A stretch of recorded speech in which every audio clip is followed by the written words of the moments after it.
oldest daughter is diagnosed autistic. My younger daughter has some similar traits, though there are differences.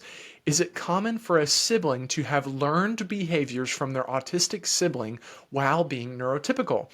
By the way, you gave me a copy of your book at the Virginia Head Start Convention, and I love it. Thank you for sharing your knowledge. Becca, thank you so much, and thank you for looking at the book. I do hand out copies. If you see me live somewhere, it is likely that I have some copies with me that I'm going to be handing out if you'll answer a question or volunteer for something. So thank you so much for checking out that book. But let me address your question. You were asking if siblings of neurodivergent children can sometimes pick up behaviors from their neurodivergent siblings, even though they are more neurotypical. And I say more neurotypical because let me tell you this, neurotypical is overrated. It's not a real thing. Nobody's brain works perfectly exactly the way that we learn it from a science book or an anatomy lesson. Nobody's brain is perfect. There is more neurotypical and there is more neurodivergent, but there is no perfect neurotypical brain. Short answer, you asked if siblings can pick up behaviors from their neurodivergent siblings, even though they are more neurotypical. Yes, of course. This happens in all sibling pairs and all sibling sets, regardless of more neurotypical, more neurodivergent. Kids pick up other kids' behaviors because it's adaptive. A lot of times, children are trying to see what is going to get the most attention and care from their caregiver. So one way to think of it is if you are flooding one child with a ton of attention because of a behavior, expect that the other children are going to start showing some of that behavior. Whether that attention is positive or negative, children's brains just kind of want attention because that tells them that they're being cared for. So if they are seeing, oh, my sibling, every time they do this thing, they get a ton of attention, then their brain is going to start to say, maybe we should start to do that thing. And that's true of all sibling sets, more neurotypical, more neurodivergent. It happens all over the place. So what you can do is a few things. One is you want to ignore disruptive behavior as much as possible. But let me be very clear. You want to ignore the behavior, not the child. You don't want to ignore the child while they are exhibiting the behavior. You want to ignore the disruptive behavior that they're showing.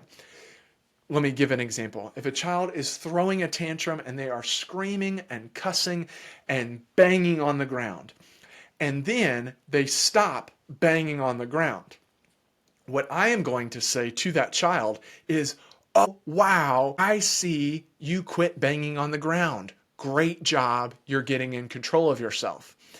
Do you see? I'm not ignoring the child, but I did completely ignore the disruptive behavior until it changed into a more positive or appropriate response behavior. Then maybe they are still screaming, but they're no longer cursing. Then I'm going to say, oh, wow, you stopped banging and you stopped using those really tough words.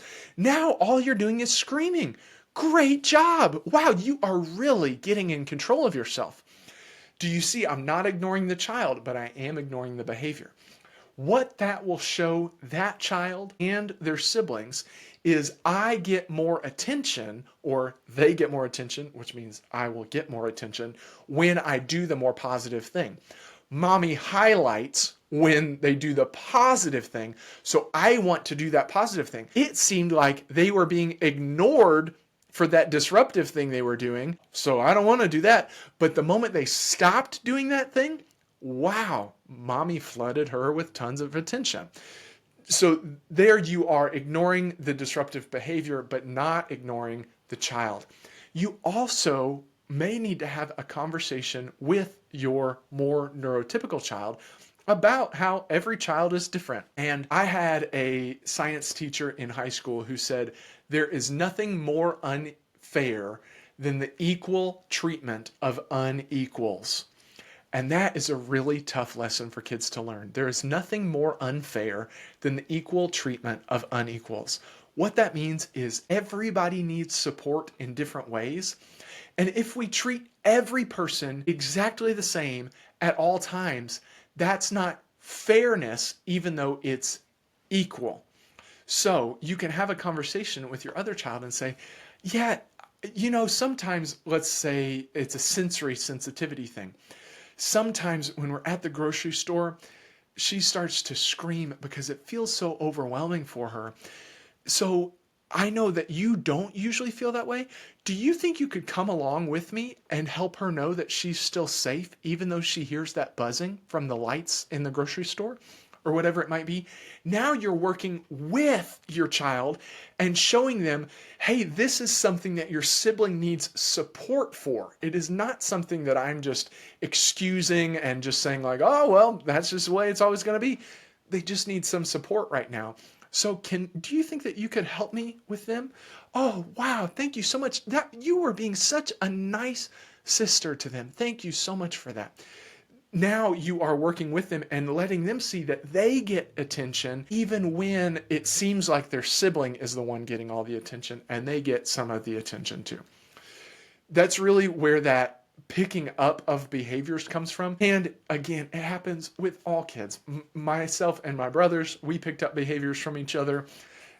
Everybody picks up behaviors from everybody that we're around, not just siblings, but we just kind of look at people and are like, ooh, I like that one, or ooh, it looks like they really got a lot of attention for that, or ooh, whatever it might be. So it's not just a neurotypical, neurodivergent thing. It happens with all kids and all people a lot of the time. We are social creatures. Hopefully that was helpful. Becca, thank you so much for writing in. Thank you for reading the book. And thank you for being so kind with your words. Hopefully that was a helpful answer. If it was, feel free to let me know. And if it wasn't, feel free to write me a follow-up, and I'm happy to follow up even more about it.